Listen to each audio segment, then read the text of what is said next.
Hey, this is John Cena, WWE Superstar and 15-time champ, and you are watching Miss WWE Fan 13. You can't see us. Hey, what's up guys, and welcome to today's video. Today's video has been a very highly requested video. I've had at least 50 to 60 people either message me, comment on my video, tweet me, leave comments on my Facebook asking me to do a top 5 rudest wrestlers I have ever met.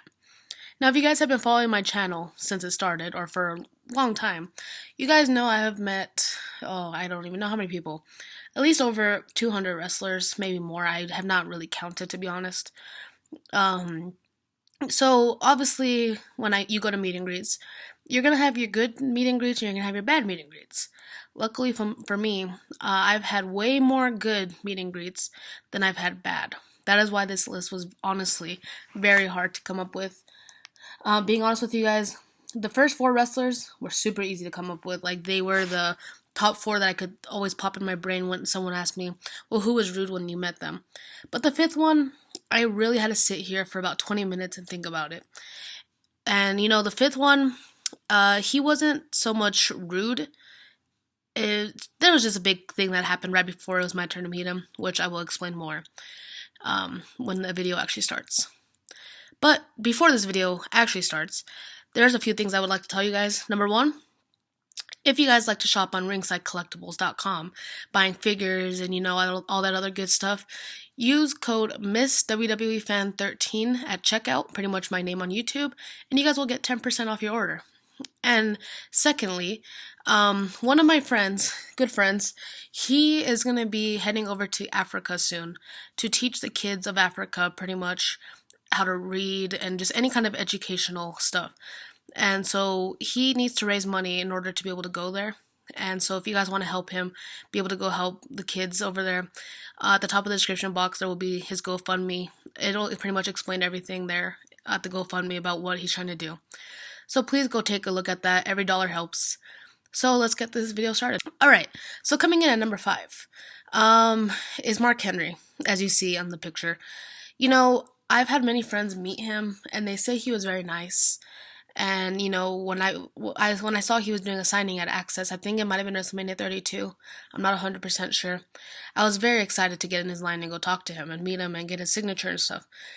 And so, you know, I'm waiting there in line, getting my stuff for him to sign. I think I was just having him sign my encyclopedia because he hadn't yet. And the guy in front of me, when it's his turn to go up, he goes up to Mark Henry and literally tells him, "You are worthless. Your career is a joke. You're a fat loser. Retire already. No one cares about you." And, like, he just pretty much told Mark Henry, a future Hall of Famer, like, world's strongest man, that he's a loser and his career meant absolutely nothing to the WWE. And he just kept criticizing him until security told him to leave. So, of course, you know, I don't blame Mark Henry. He was very upset. I would be too. So he spent all those years in WWE putting his body on the line pretty much every night. And the guy comes and tells you that. Specifically gets in your line, waits to meet you, and tells you that. So, of course, I do not blame Mark Henry for being in a bad mood. But when it was my turn to go up there, you know, Mark Henry really didn't say anything to me.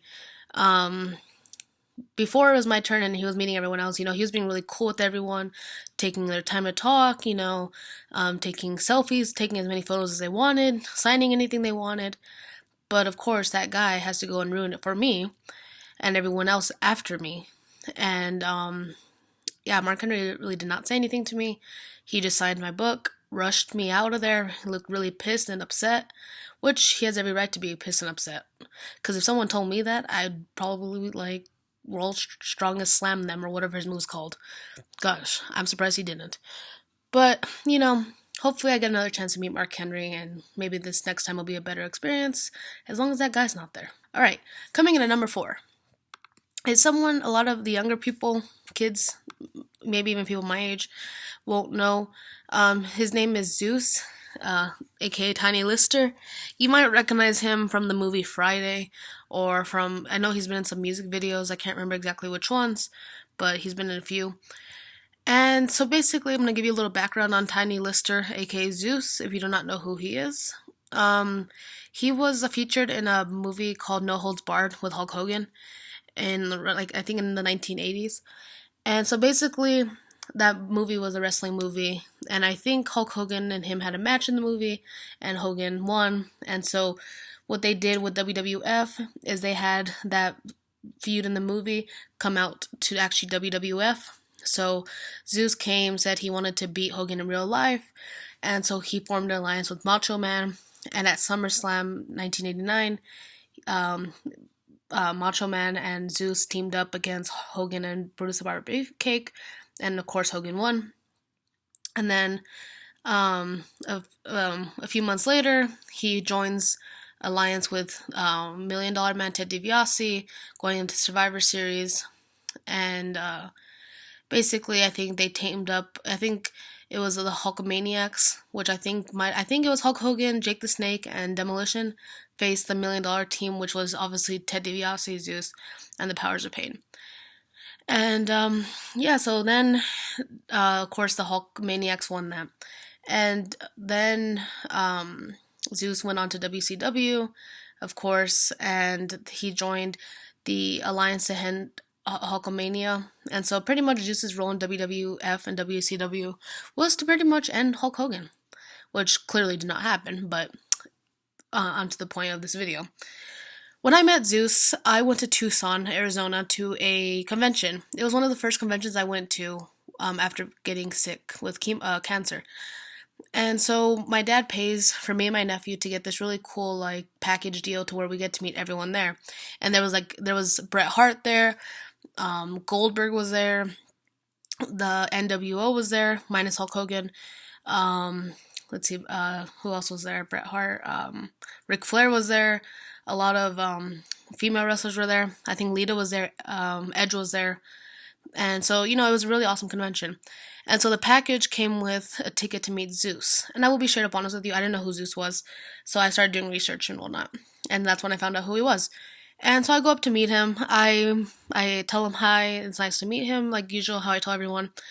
And if you guys don't know, when I was on chemo, I was also on steroids. So I sweated a lot. I could not help it. There was nothing I could do about it. That's why, if you guys will notice, in past pictures and videos, I always carried around a WWE John Cena towel, specifically for that reason. And so, basically, I went up to meet Zeus. I had wiped my face before that, but I was still sweating because that room was so hot and everyone was in there crowded up. So, of course, I was sweating, and he looked at me, and he was literally like, "Why are you sweating so much?" I'm like, "Well, I'm on chemo," and all this other stuff. He's like, "Well, can you stop?"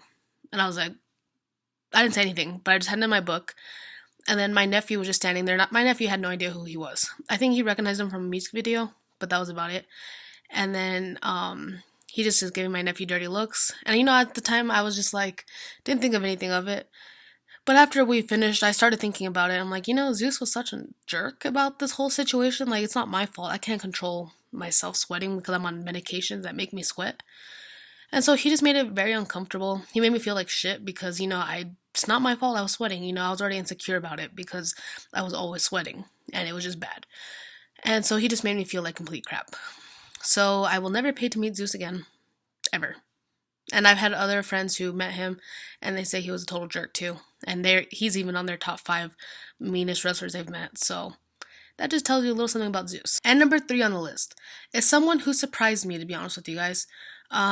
But now when I'm thinking back to it, it really does not surprise me considering all the drama he has caused in WWE. And as you see on the picture on the screen, that is JBL. So basically, it was during WrestleMania 31, I think, or 32, I'm pretty sure it's 31. And I see JBL and Lawler are both doing a signing. And so basically I go up to the line, I wait my turn, it was a long line. I went up to them. I said, I told them it's awesome to finally meet them. And that, I told JBL that I loved his whole thing with Eddie Guerrero. And, I was being very kind to them, or to him. And so, he pretty much just ignored me, did not even talk to me, did not even look at me, and just talked to Lawler the whole time. And I was just like, okay. So, I just told them, after they handed me my stuff back, I said, thank you very much for the autographs. We took a picture, just still did not say a word to me, and I just went on my way. So a few months later, JBL was going to be signing as the APA, obviously with Ron Simmons, at Alamo City Comic Con in San Antonio. So I was like, you know what? Let's try to give him another chance. It's JBL. I want to see if he's actually nice. And so I went up to his table. He completely ignored me again. Did not even look at me. Talked to his girlfriend, wife, whoever was sitting there. And literally, it was so bad that Ron Simmons felt so bad of what he did. Ron Simmons gave me an extra picture autograph and signed whatever else I wanted, like, without charging me. When I went up to meet Ron Simmons, he felt so bad. He didn't even charge me for my autographs. And so, it was pretty bad. JBL was just rude, and now I see why no one in WWE likes him, and it makes more sense now. And, I don't know, I was just completely disappointed about that.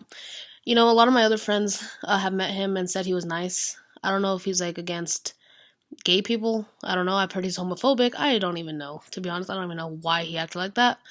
I'm not going to play the whole, like, gay card, whatever, but everyone else who has met him thought he was really nice. So, I don't know. But, yeah, that's number 3. Number 2 is the man that JBL was signing with at WrestleMania Access. Jerry Lawler.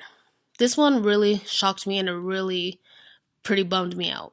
You see Jerry Lawler on TV. He looks like such a cool guy that he's going to be really nice. But no. I went to go meet him at WrestleMania 31, whatever that was, with JBL. And I went up to him. I was so excited to meet him. Like, it's Jerry Lawler, like, he looks so cool on TV. So I went up and I told him it was really nice to meet you. And I asked him, could you please sign this? And then he just didn't even look at me. When I would try to ask him questions, I would try to ask him what his favorite match he ever called was. He had completely ignored me and just kept talking to JBL. And I was like, okay. And I thought I didn't say it loud enough. So I said a little louder, and he completely ignored it. He looked at me and just kept, like, writing or talking to JBL, whatever he was doing. And, like, talking and having their conversation. And I was like, okay. So, I thought maybe because of Access being so crowded, he might have was just tired or whatever. So I was like, all right, well, also at Alamo City Comic Con, he was going to be there. So I was like, you know what? I'll give him another chance to see maybe he was just having a bad day. So I go to Alamo City Comic Con, and I was going to go up to meet him, but he cut to lunch. So I was like, all right, he's going to go get lunch, whatever, I'll go shop for figures while he's gone. So about 2 hours later, he finally comes back. And I'm the first one to meet him when he comes back. So I'm like, oh, cool, he's refreshed, he ate lunch, he relaxed, and now he's back. So I went up to meet him. I told him it was nice meeting him again, that I met him at WrestleMania. And then I tried to ask him the exact same question. What was his favorite match that he called? And once again, he ignores me and talks to his girlfriend or his wife, whoever was sitting there with him, did not even acknowledge me. I was just in shock. I was like, I just paid money to meet you, and you can't even answer my question. I don't even care if you just set the match, and, I don't even know. That was so disappointing. I don't even know how to explain it. And once again, I've asked my friends if they've met him, and they've met him, and he was cool. So I just don't get it. I don't come off rude to people. I talk to them very nicely. I'm sincerely excited to meet them. So I just don't get it. But that's whatever, I guess. And number 1. This one shocked me also. WrestleCon, WrestleMania 32. I met the Honky Tonk Man. Someone who has been on my list to meet for a very long time. And something you guys gotta know about WrestleCon, as long as you usually pay a set price, most of the wrestlers don't care how much stuff you get signed. I've had me pay for one autograph, and they ask me if I want anything else signed. Sometimes they'll sign up to like 2 things, 3 things, depending on the person. So basically, that's what I asked the guy who was running Honky Tonk Man's stand. I was like, "Is it cool if I get 2 things signed in the picture?" And he's like, "Yeah, that's cool. Just charge. You just have to pay for one autograph." And I was like, "All right, cool, thank you." And so that's what I did. I paid for an autograph and a picture. And so I gave Honky Tonk Man my encyclopedia and a figure I had of him. I can't remember which figure it was. And he signed both. And then I handed the guy my camera to take a picture of me and Honky Tonk Man. And basically Honky Tonk Man says, oh, well, you have to pay for that. And I'm like, what? And he's like, well, I gave you 2 autographs. I'm like, but the guy said just pay for 1. He's like, no, if you want a picture, you're going to have to pay extra. And I was just like, oh, okay, well, I don't have any more money. So, I just left, and the table next to him was Bushwhacker Luke, and Bushwhacker Luke looked so embarrassed. Like, I guess they were good friends or something because they were sitting together, and literally Bushwhacker Luke took like 6 pictures with me, signed whatever I wanted because I felt so bad, I'm assuming, because he just looked kind of in shock, and that's why I have so many pictures with Bushwhacker Luke. And so Honky Tonk Man was just like pretty much a cheapskate, I guess. Like, I get told one thing and another thing happens. So I don't know, and he was just overall rude. I don't even know. Yeah, guys, so that's pretty much it for this video. As you guys can see, these incidents weren't exactly like, oh my gosh moments, because, you know, I really have not had a horrible experience. These are just probably the top 5 worst experiences I can think of. And yeah, so I hope you guys enjoyed this video. Tomorrow there will be 2 videos up. One will be the top 5 nicest wrestlers I've ever met, and number 2 will be a video. Basically, I am working with a thing called Pops for Patients. It is a cause, and I'm going to be giving you guys a whole information about it tomorrow. And this thing is very important to me because I can relate to this cause very much, but I will not say any more about it, so you guys can watch the video tomorrow.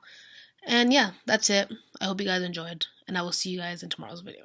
Alright guys, so I hope you guys enjoyed today's video. Make sure you give that like button a thumbs up, comment down below, and subscribe for my future videos. And thank you for watching You Can't See